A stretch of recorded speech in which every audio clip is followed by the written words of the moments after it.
So we are at the second part now of working on Tommy's 262 here, and I didn't record much today. I came over here just to do a lot of like prep work and stuff like that. I did bring all the parts finally, so we have boxes of parts here with everything. There they go, with everything that we need to assemble the motor. But what I really wanted to do was I wanted to do a lot of cleaning, because as I was looking at this thing, I was like, like I really don't want to assemble this thing the way that it was looking with all the work that we were putting into it, especially with the heads looking as good as they're looking. So now we've got the block basically matching the heads. We gave it a quick little hone. Unfortunately, these cylinders do have this little step down right here. I did consider boring it out, but this is one of those motors where it's like you really don't want to go like too much into it. I mean, we're already kind of going a little overboard with getting those heads completely redone and stuff like that. So what we are gonna do is we did notice, let me show you guys the crankshaft. As I was looking over the crankshaft, you can see that some of these journals are a little scuffed up, or they look scuffed up, but when you touch them you don't really feel anything. So we were just gonna do a quick polish and then throw the crankshaft back in. Now the problem is that right here, this rod journal, I don't know if the camera can catch that little click, but you can hear my nail catching on a little scoring there on the rod journal. So that's going to go with me today, and it's going to go to the machine shop, the same machine shop that did the heads, and we're going to talk to them and see what they advise doing. Aside from that, everything is super clean.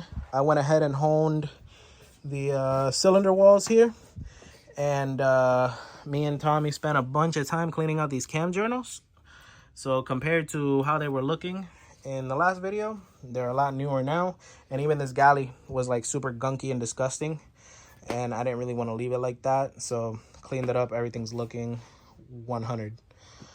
So the next step is gonna be, we're gonna be painting it, cleaning everything up. Tommy's gonna be painting it that typical Chevy orange, or in this case it's like a Chrysler orange, but it's about the same thing. And so I've given him instructions to go ahead and just mask this off, and then tomorrow when I come over here, we're going to prep and paint everything, and then he's going to go ahead and take care of the heads and all that stuff. We are getting new valve covers for this thing, so he's just going to throw the old valve covers on there and pretty much just tape up the ports and then paint the sides of the head, and that's pretty much it. But so I just wanted to update you guys on what's going on with this motor at this moment, and we will pick back up here again tomorrow. All right, y'all, so we made it back to Tommy's house. I think yesterday, what did we do yesterday? When I was over here, we cleaned out the cam gear things, and then I cleaned the whole block out. So this is pretty much how the block was left. This was all like super gunky. So I was like, man, before we get to work on this, I'm just gonna go ahead and sit down. I took my time. I sat here with a metal brush and just scrubbed all this down. This was all nasty, black, disgusting. So he honed out all the cylinders yesterday. Yeah, we honed out the cylinders, so I'll show you guys those in a little bit. And unfortunately, we won't be able to get to do any of that because we sent the crank off to the machine shop, and luckily they were able to clean out all those grooves. And now I believe it was grinded down like 10 1,000ths, so we have to get the oversized bearings for the crankshaft. So we're going to be waiting on that, but at least for now, what we're going to do is I'm going to go ahead and give it another wipe down real quick with some alcohol, clean the cylinders and everything out real good just to maintain this thing clean. And as you can see, Tommy painted everything. So block is painted. Where's the timing cover? Look, the timing cover, he mopped the timing cover up on there. That thing came out super sweet. Yeah. He left a little unpainted edge so you can see what's going on. See where it's supposed to be timed and everything. He painted the dipstick. The intake manifold was already black. The heads are going to get worked on eventually. They're not really priority right now. Right. And then what else? There was something else that you painted. Oh, no. You took the oil pan outside and you hit it with that scaler thingy. Tell him we did the whole block with that scaler thing. Well, what a difference that made. Oh, yeah, that's right. Okay, so he chipped all the old paint off. There's like this little scaler attachment that you could buy at Harbor Freight.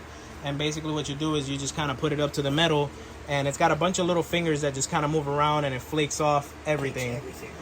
It made it effortless. The thing is, the oil pan is like super smooth, unlike the block. So now with the oil pan, he's gonna actually have to primer it and prep it before he paints that. But again, just like the heads, that's like one of the final things that's gonna go after the short block is assembled. So for now, what I'm gonna do is I told him to paint the block first, so I can change the freeze plugs after, so we can put our pretty little chrome freeze plugs in there.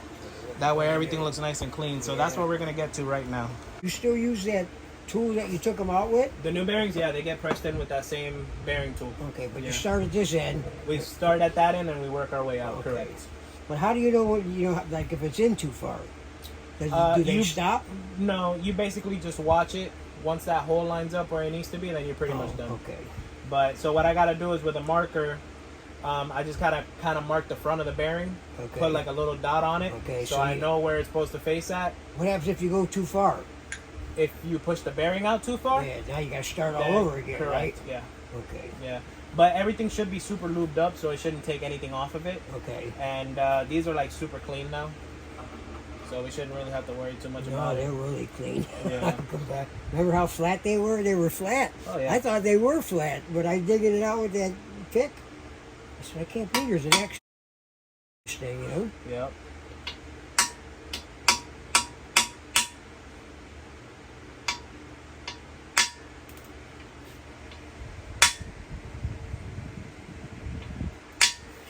So what do you think? A slap hammer would work for that?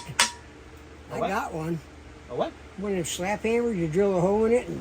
Yeah, that would work. That might work. The only thing I hate about these things is they're kind of beveled, so it might be harder to pull it out. Oh, I see what you mean.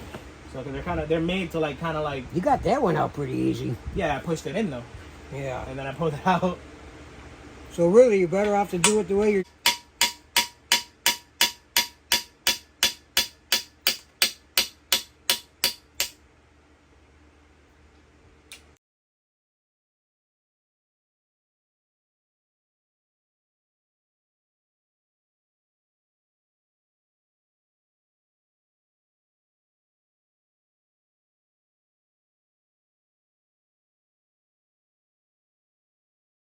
Alright guys, so now we're back. We just finished putting the freeze plugs in, and the freeze plugs in definitely make this thing look so much sweeter.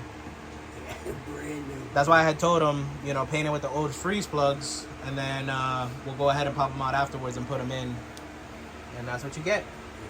They look super duper good on here. They sure do. So now the next part is, because unfortunately, I don't know if I mentioned it already, but the crank is at the machine shop. I think I did mention that earlier in the video, but so now we got to order new bearings. It's got to be 10-1000 oversized bearings. He said that he did the main and the rod bearings, so we got to order those up, and then we can start assembling the bottom end. So the only thing that I did was I just did a little bit more cleaning. I kind of cleaned these out a little bit, nothing too abrasive, but there was a little bit of like some like gunk and stuff in here, so I just took like one of those little like sponges, like a dishwashing sponge, and just kind of scrubbed it down a little bit. And that's pretty much it. You can see the main bearings down there. So the only other thing that I can do right now is I'm gonna go ahead and oil up the cam bearing channels. You see all that's nice and clean now, all the way in there, all the way to the back. I don't know how well you can see it, but it's all nice and clean now. I started putting a little bit of oil in there already, so I'm gonna go ahead and start popping these cam bearings in, and we'll get the cam installed, and then that's gonna be it. I'm gonna call it a night at that point. Pretty much.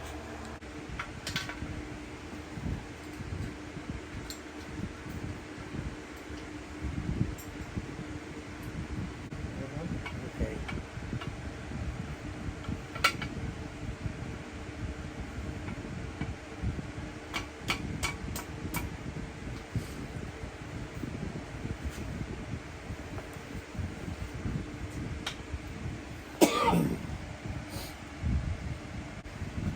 I thought that was the oil hole. There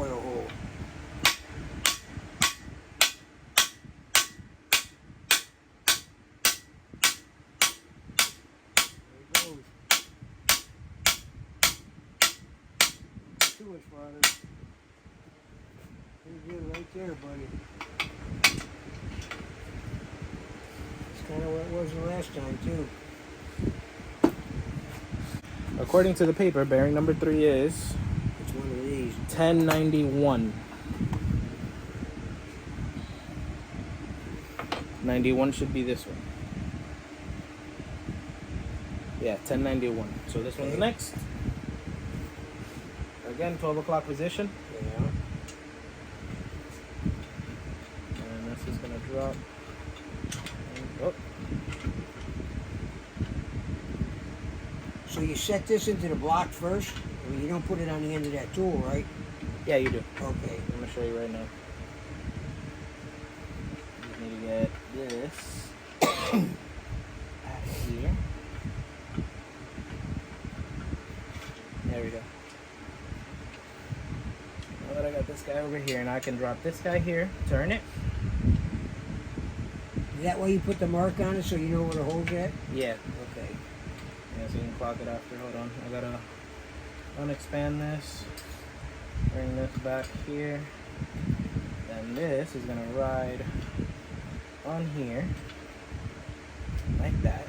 Is that rubber, that black thing? Yes. Oh, okay. So now, I'm gonna tighten up here. Oh, okay, I see I'll that. tighten here to extend it. Look for that mark. Okay. Right there. That mark lines up with this one, right? Yeah. Okay. Over here, this goes sideways. Okay. You can see the channel. If you look in the back here, actually, if you look in the front here, you can see where the oil drips through that channel there. Oh, okay. So that's where you need to be at. Okay. So right there, we're right at 12 o'clock. Now I get my little fancy hammer here. We go ahead and put this guy here so it can hold it center for us. That's what this cone is for. Okay, okay. And then we just walk her in. There it goes.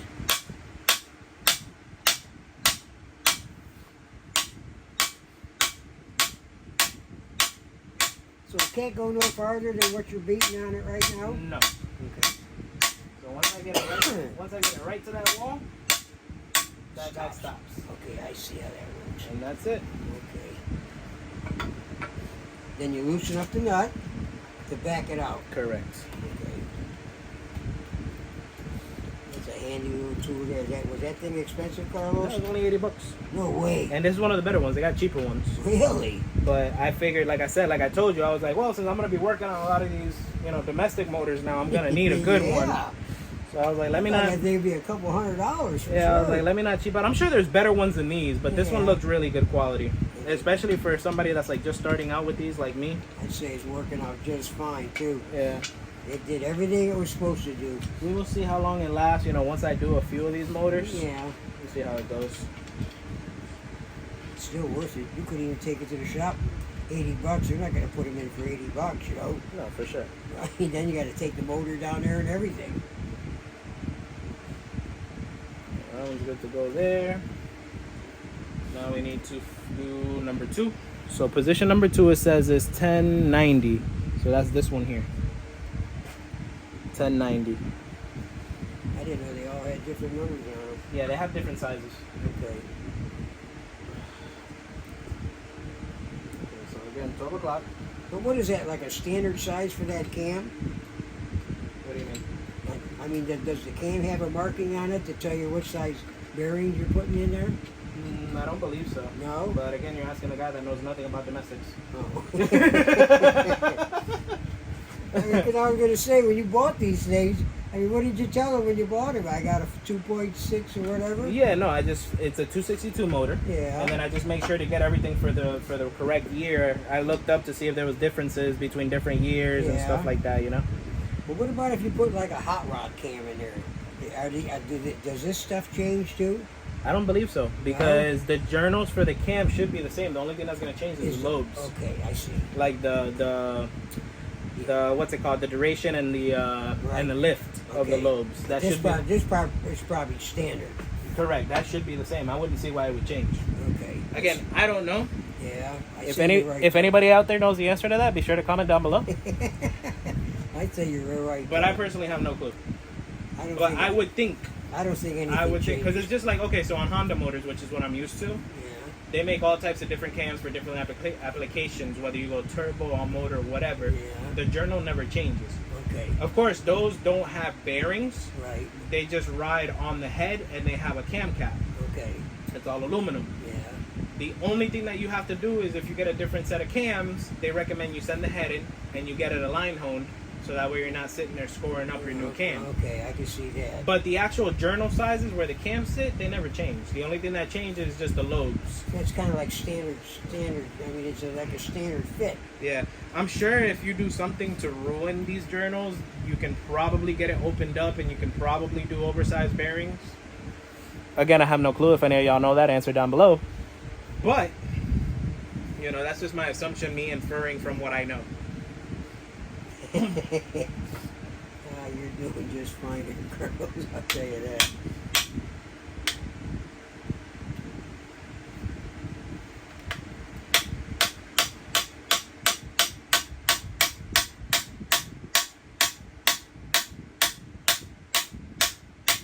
That tool is well worth the money there, buddy.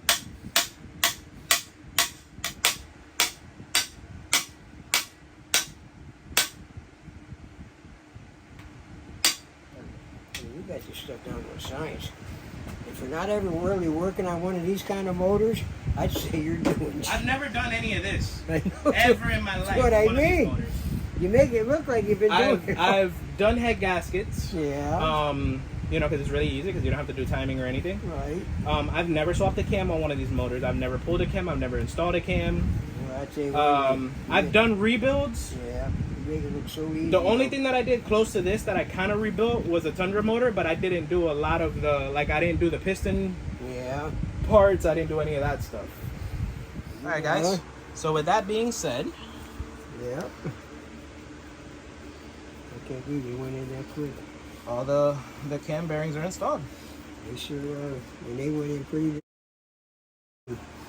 I was surprised. I really thought you were going to have problems with those.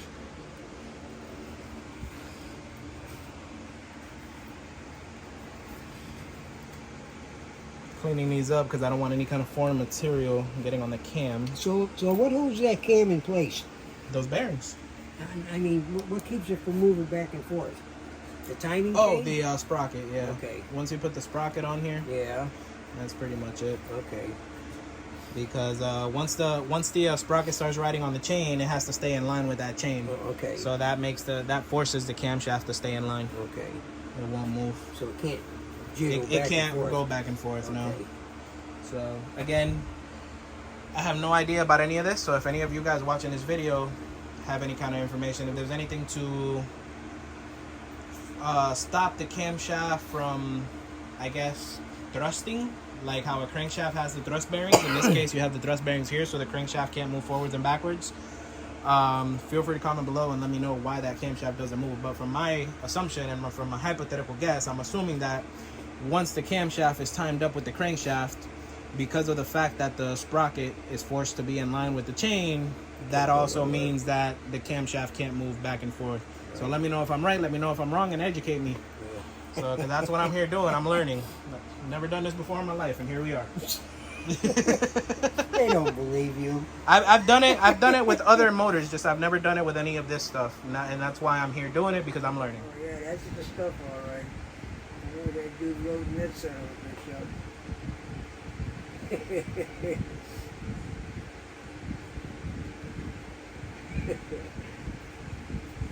Yeah, that was definitely the stuff. Right? And this is why the gloves are necessary. Yeah, you ain't kidding.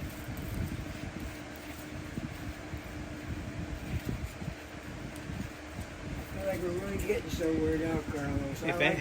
If anybody decides to comment, pause down below, I wouldn't even blame you. I would just agree. And yeah. So what's on the end of this thing right here? Is there bolts that hold that thing in or something? No. Huh? Nothing? No.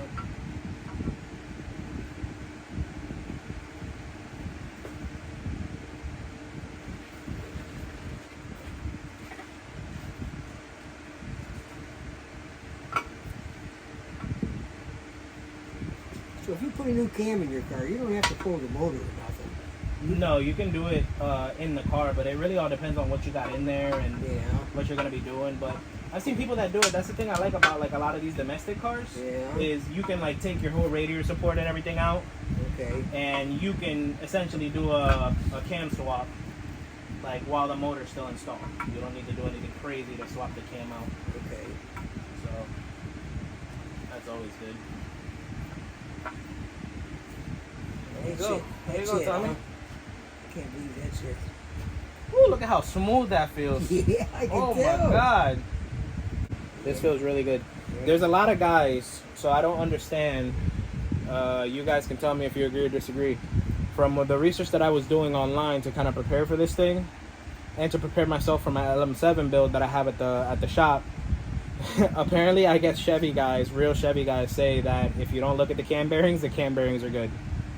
Don't believe that. I don't know. You let me know if you agree with that or not. I'm more of if you're in there, just change it type of guy. Especially after seeing this motor, because when we put out the cam bearings, if you saw the last video, there was so much gunk and so much crap in there. It was disgusting. There was no oil flow in there at all whatsoever. Zero. So, I mean, I don't know. Maybe I'm not gonna be a true Chevy guy, because I'm always gonna look at my cam bearings and remove them if they look kind of sketchy. That's all right. So, especially after seeing this thing just completely Dry filled up. with gunk. Yeah. Nah, like that right there gave me nightmares. I have to check every single motor now. From now on, I'm pulling the cam bearings That's out. right. You got to check every one. Not looking at them. You know, they always look good. Yeah, from now on, I'm checking every single motor. Yeah, there was no way that oil was ever going through there, Carlos. Not in a million years. It would have been. All right, guys, welcome back. Well, not really back. This is going to be more like the outro of this video. It's been about a week since I filmed the video that you guys just finished watching, so I'm going to go ahead and close out the video here. We are continuing forward with Tommy's 262, though, so let me show you guys where we got to. I believe this video ended with me saying that I was taking the crankshaft to the machine shop after installing the cams, I believe. We installed the cam, we installed the bearings. I don't know, you guys saw the video, you know what I'm talking about. So here's where we're at. So, crankshaft's installed. I wanted to record the process, but I've just been so freaking like tired and exhausted lately, and I got over here and then we were messing with those things over there. That's a story for another day. But so right now, crankshaft is in there. I did check clearances and stuff. I didn't really want to go over checking clearances because you guys have already seen my past videos where we've checked clearances with like the Honda motors and stuff that I usually work on, and it's the same process. You measure these journals on the crankshaft with the micrometer, then you come here and you measure the bore with the bearings that you're gonna run, and then you get your clearances. In this case, this motor, this crankshaft got taken into the machine shop, and the machinist grinded it down. He told me to get bearings that were 10 1,000ths oversized, so 0.010 oversized. So we got those, and I went ahead and measured clearances, and the way that the clearances measured out was this was 3 1,000ths here of clearance. The two in the middle were 2.5 1,000ths, and then the one in the back I believe was about 2.5 1,000ths as well. The one in the back, according to the Haynes manual, you have anywhere from 2.5 1,000ths to 3.5 1,000ths. The ones in the middle, 2.5 1,000ths was like money, and then this one here, the one in the front, number one, it said that it was supposed to be I believe 2 1,000ths, but when you go down and you look at the service limit says another 1,000ths, 1 to 1.5 thousandths. So I'm assuming that the service limit means that you add that extra 1,000th onto what the original clearance is supposed to be. So if that's the case, then we're money. But I mean, aside from that, everything spins really good. I've got them lubed up and everything in there, and as you can see, I can spin this crankshaft no problem by hand. It's a little bit of resistance because that goop that's in there, that lube, is pretty thick. If I would have did this with engine oil, it would probably be spinning much smoother. But regardless, the fact that I can spin it with my hand, barely have to put any torque on it at all, that tells me that it's doing what it needs to do. And then yeah, the cam is still in there. These are just hand tight. So the next thing that I'm gonna do is, or you guys are gonna see in the next video, is I'm gonna check ring gap, I'm gonna check rod bearing clearance, and we're gonna go ahead and keep moving forward on assembling this short block. Hopefully, my goal is to be done with this truck by Sunday. We're kind of on time for that. If anything, we're ahead of time, really. So I don't see why we shouldn't finish by Sunday. But with that being said, guys, if you enjoyed the video, I know the content is a little different from what we're used to watching here. Make sure to leave a like, please. It helps with the algorithm a lot. Also, make sure to leave a comment. I want to hear you guys' feedback on what you think about Tommy's motor. And if you have any other feedback or any other experiences with anything like this or similar to this, please leave a comment below. If you have any questions, ask questions. If you have any tips, any advice that you can give me, since I've never messed with these kind of motors ever. Only like the Japanese import stuff is what I'm used to, and I'm trying to get into these a lot more. I'm just kind of bringing the knowledge that I have over and applying it to this. But yeah, definitely leave some comments below. And if you have any buddies you want to show this video to, if you like the vibe, you like everything that's going on in here, go ahead and share. And yeah, that's pretty much it. So I'm gonna sign out, and I'll catch you guys on the next one.